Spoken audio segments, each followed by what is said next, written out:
Hello friends, જય શ્રી ગણેશ. બધાને સ્વાગત છે તમારું મારી ચેનલ ગુજરાતી કિચનમાં.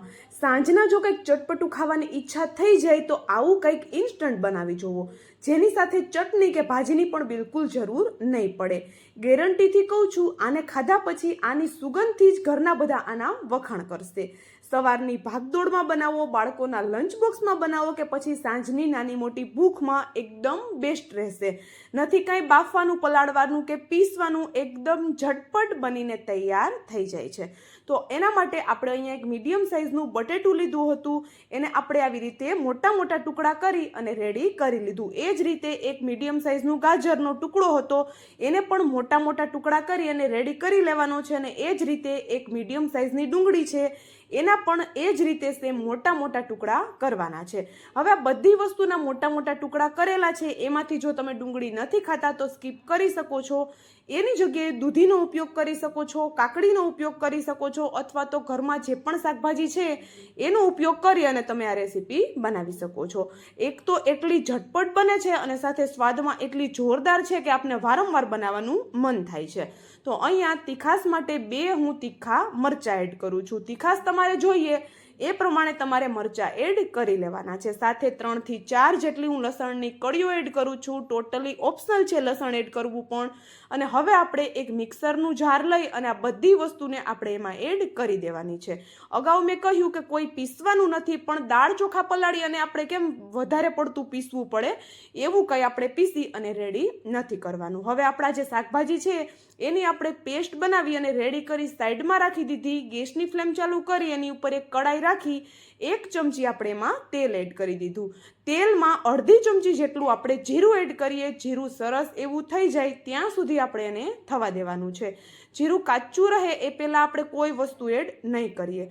જીરું સરસ એવું શેકાઈ જાય એટલે અડધી ચમચી જેટલી હિંગ એડ કરી દઈએ અને બનાવેલી શાકભાજીની પેસ્ટ એડ કરી દઈએ. આ જે શાકભાજીની પેસ્ટ છે એને થોડી વાર માટે તેલમાં આપણે સાંતળી લેવાની છે. વધારે નથી કૂક કરવાની, બસ હલકી એવી એમાંથી સુગંધ આવે ત્યાં સુધી આપણે એને સંતળાવા દઈશું. અને જેવી આપણે આ શાકભાજીની પેસ્ટ છે એ આપણે એડ કરશું તેલમાં, એમાંથી એટલી જોરદાર સુગંધ આવશે કે જેને ભૂખ નહીં લાગી હોય ને એને પણ ભૂખ લાગી જશે. હવે અહીંયા અડધો કપ જેટલું આપણે પાણી લીધું. ઘરની કોઈ પણ વાટકીથી તમે પાણી લઈ શકો છો.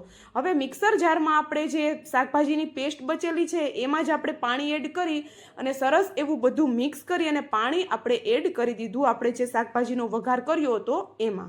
હવે આ બધી વસ્તુને એકદમ સરસ એવી આપણે મિક્સ કરવાની છે.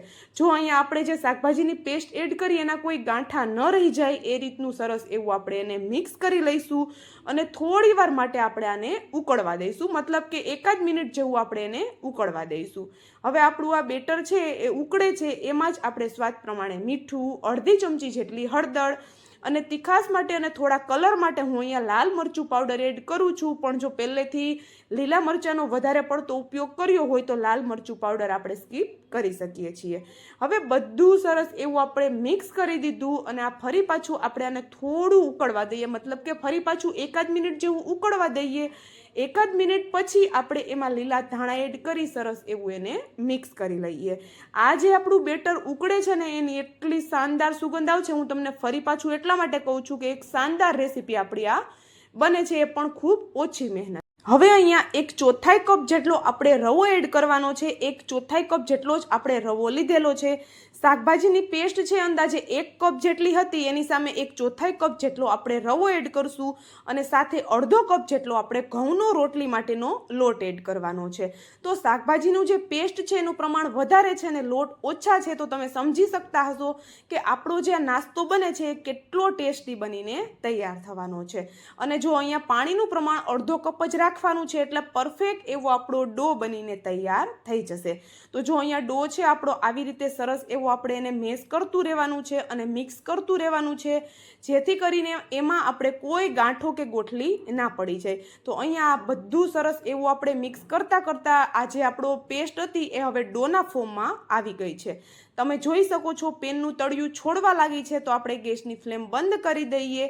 અહીંયા આપણે એક પ્લેટ લઈ લીધી. પ્લેટમાં આપણે હલકું એવું ઓઇલ એડ કરી અને ઓઇલથી સરસ એવી ગ્રીસ કરી લઈએ. પછી આપણે લોટ જે બનાવીને રાખ્યો છે એ લોટ એડ કરી દેવાનો છે, અને આ લોટને આપણે હાથ લગાવી શકીએ એટલો આપણે એને ઠંડો થવા દઈશું.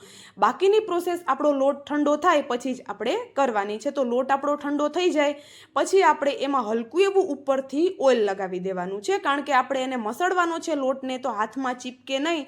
અને નાસ્તો છે ઉપરથી પણ એકદમ ક્રિસ્પી કરારો બને એના માટે આપણે ઉપરથી થોડું ઓઇલ એડ કરી અને આ લોટ છે એને એકદમ સરસ એવો હાથેથી મસળી અને આપણે એને મિક્સ કરવાનો છે, મતલબ કે મસળી લેવાનો છે. તો અહીંયા આપણો લોટ મસળાય છે ત્યાં સુધીમાં હું તમને યાદ દેવડાવી દઉં કે વિડીયો તો તમે બધા જોવો છો પણ તમે લાઈક કરવાનું બિલકુલ ભૂલી જાઓ છો. તો જો તમને વિડીયો થોડો પણ પસંદ આવતો હોય તો વિડીયોને લાઈક, શેર અને ચેનલ પર નવા હોય તો જલ્દીથી ચેનલને સબસ્ક્રાઈબ કરી દેજો આવા જ નવા અને એકદમ સરળ એવા વિડીયો જોવા માટે. તો અહીંયા જોઈ શકો છો આપણો લોટ છે એ થોડો જ આપણે મસળ્યો ત્યાં એકદમ સ્મૂથ અને એકદમ સોફ્ટ એવો બનીને તૈયાર થઈ ગયો છે. તો જો આપણો આવો લોટ બંધાય એટલે પરફેક્ટ એવો આપણો નાસ્તો બનીને તૈયાર થશે. અને વિડીયોમાં મેં જે પણ ટિપ્સ તમને બતાવી છે, જે પણ માપ બતાવ્યું છે એને ધ્યાનમાં રાખશો એટલે રેસીપી તમારી બિલકુલ ખરાબ થવાની નથી કે બિલકુલ બગડવાની નથી. હવે જે લોટ બન્યો છે ને એમાંથી આ રીતે એક મોટી સાઈઝનો લુવો લઈ લઈએ. પ્લેટફોર્મને હલકું એવું ઓઇલવાળું કરી અને આ રીતે હાથની મદદથી જ આપણે એને ફેલાવી લેવાનું છે. તો લોટ આપણો એકદમ સોફ્ટ છે એટલા માટે આપણું જે આ છે આપણે લુવો લીધો એને આપણે બિલકુલ વણવાની જરૂર નથી પડવાની. આ રીતે હાથની મદદથી સરસ એવું ફેલાઈ જાય છે. અને વણતી વખતે કદાચ લોટ સોફ્ટ છે તો વેલણમાં ચીપકવાનો ડર રહેશે અને પ્રમાણે આપણે એમાં ઉપર લોટ ડસ્ટ કરી અને આપણે એને વણવું પડશે, તો નાસ્તાનું જે ટેક્સચર આવવું જોઈએ ટેક્સચર કદાચ નહીં આવે. એટલા માટે હાથની મદદથી જ આપણે એને ફેલાવી લઈશું. હવે આપણે અહીંયા પૂરી છે એમાંથી આવી રીતે નાની સાઈઝની પૂરી છે એ કટ કરી લઈએ, પણ આ રીતે આપણે એને થોડી થીક રાખવાની છે. તો તમે જોઈ શકો છો થોડી એવી થીક રાખી આપણે પૂરી બનાવી લીધી. સેમ એ જ રીતે બધી પૂરી બનાવી અને આપણે રેડી કરી લેવાની છે. આ પ્રોસેસમાં બિલકુલ વાર નથી લાગતી, એકદમ ઝટપટ બનીને તૈયાર થઈ જાય છે. તો બધી પૂરી એ જ રીતે આપણે બનાવીને રેડી કરી લીધી અને તેલ પણ આપણે સાઈડમાં ગરમ થવા માટે રાખી દીધું હતું. જો તેલ કેવું ગરમ હોવું જોઈએ કે એકદમ સરસ એવું ઉકળતું તેલ ગરમ થાય પછી જ આપણે પૂરી એડ કરવાની છે, કારણ કે બટેટા અને જે શાકભાજીવાળી પેસ્ટ છે એનું પ્રમાણ વધારે છે, લોટનું પ્રમાણ ઓછું છે. તો આપણી પૂરીમાં બિલકુલ તેલ ન ચડે એટલા માટે આપણે અહીંયા તેલને એકદમ ઉકળતું ગરમ રાખવાનું છે. તેલ ગરમ થઈ ગયું એટલે આપણે આ રીતે એમાં પૂરી એડ કરી ઉપરથી હલકું તેલ રેડશું એટલે આપણી પૂરી એકદમ ફૂલી અને દડા જેવી થઈ જશે. અને કલર તમે ચેક કરી શકો છો પૂરીનો જોરદાર આવ્યો છે. તમે આ પૂરીની સામે સારા પરાઠા, કચોરી બધું ભૂલી જવાના છો, કારણ કે સ્વાદમાં એટલી જોરદાર છે. સાથે ચટણીની કે પછી કોઈ ભાજીની પણ આપણે જરૂર નથી પડવાની. એકદમ ગરમ ખાશો તો ક્રિસ્પી કરારી બને છે અને બાળકોને તો આ ખૂબ જ પસંદ આવવાની છે. બાળકો નહીં પણ મોટાઓને પણ આ રેસીપી ખૂબ જ પસંદ આવવાની છે. તો આપણી ગરમ આપણે પૂરી છે એ બનાવીને તૈયાર કરી લીધી. તમે આને પૂરી કહી શકો છો, આલુની કચોડી કહી શકો છો, કોઈ પણ નામ તમે આને આપી શકો છો, પણ સ્વાદમાં જોરદાર ટેસ્ટી છે. તો ચાલો હવે મળશું આવા જ એક નવા વિડીયો સાથે. ત્યાં સુધી જય શ્રી ગણેશ બધાને એન્ડ થેન્ક યુ.